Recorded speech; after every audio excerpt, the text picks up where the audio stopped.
Donc on va faire la quatrième exercice sur la troisième fiche. Donc, tour contient le vide et x par définition. Si je prends que AI, collection non vide d'éléments de tour de chacun de ces éléments et on va considérer union sur I dans I AI est égal à vide si AI vide pour tout I. Ok, et sinon, qu'est-ce qui va se passer? Sinon, il existe une I telle que AI n'est pas vide, du coup AI complémentaire est dénombrable, et si je prends l'union des AI, son complémentaire est inclus dans le complémentaire de AI, donc dénombrable, et donc cette union est un élément de tour. Okay? Donc j'ai les unions quelconques et maintenant je veux faire les intersections finies. Il suffirait de faire les intersections 2 à 2. Donc j'ai A2 inclus dans le tour. Si A1 ou A2 est le vide, alors l'intersection est également le vide est inclus dans le tour. Sinon, A1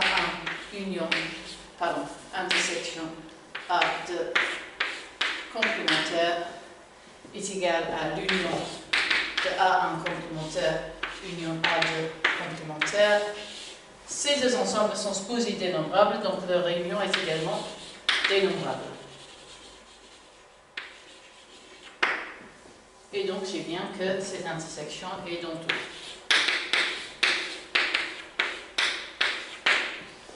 Ok.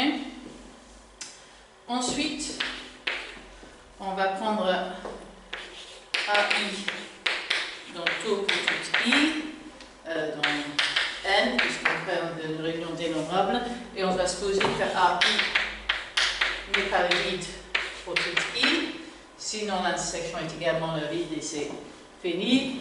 Si je prends l'intersection des AI complémentaires, c'est l'union sur I dans N de AI complémentaire, et c'est donc une réunion dénombrable de dénombrable.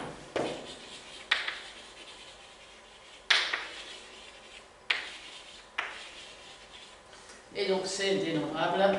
J'ai donc l'union, l'intersection sur I dans N, donc AI, est l'élément de tout.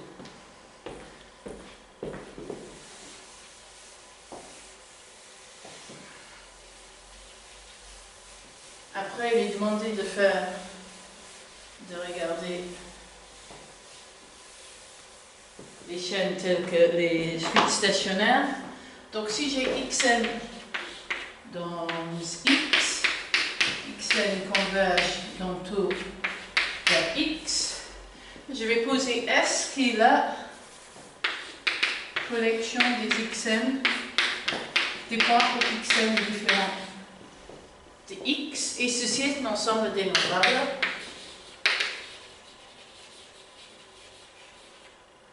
Donc, x privé de S est l'élément de tour, donc il existe une n telle que pour toute n plus grand ou égal à n, xn n'est pas compris dans S. Autrement dit, si xn est différent de x, il est dans S, donc xn pour toutes les n plus grandes que grande n peuvent être égales à x. Donc, pour toute n plus grand ou égal à x, xn est égal à x. Ensuite, si A1, A2 A2 non vide ouvert.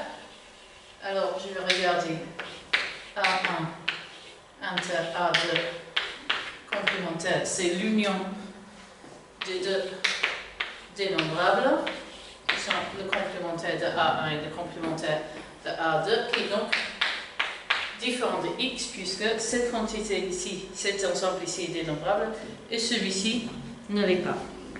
Okay. Est-ce que l'espace est séparé?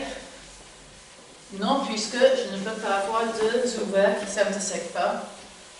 Et une condition d'être séparé, c'est justement qu'il doit exister des ouverts qui ne s'intersectent pas. Donc, 4 implique que X est non séparé.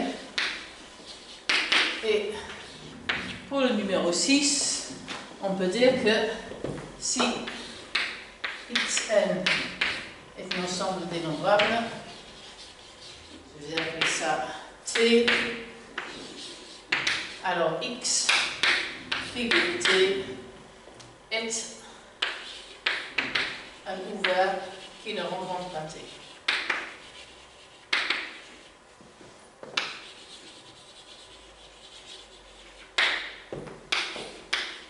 Et donc, cet ensemble T ne peut pas être dans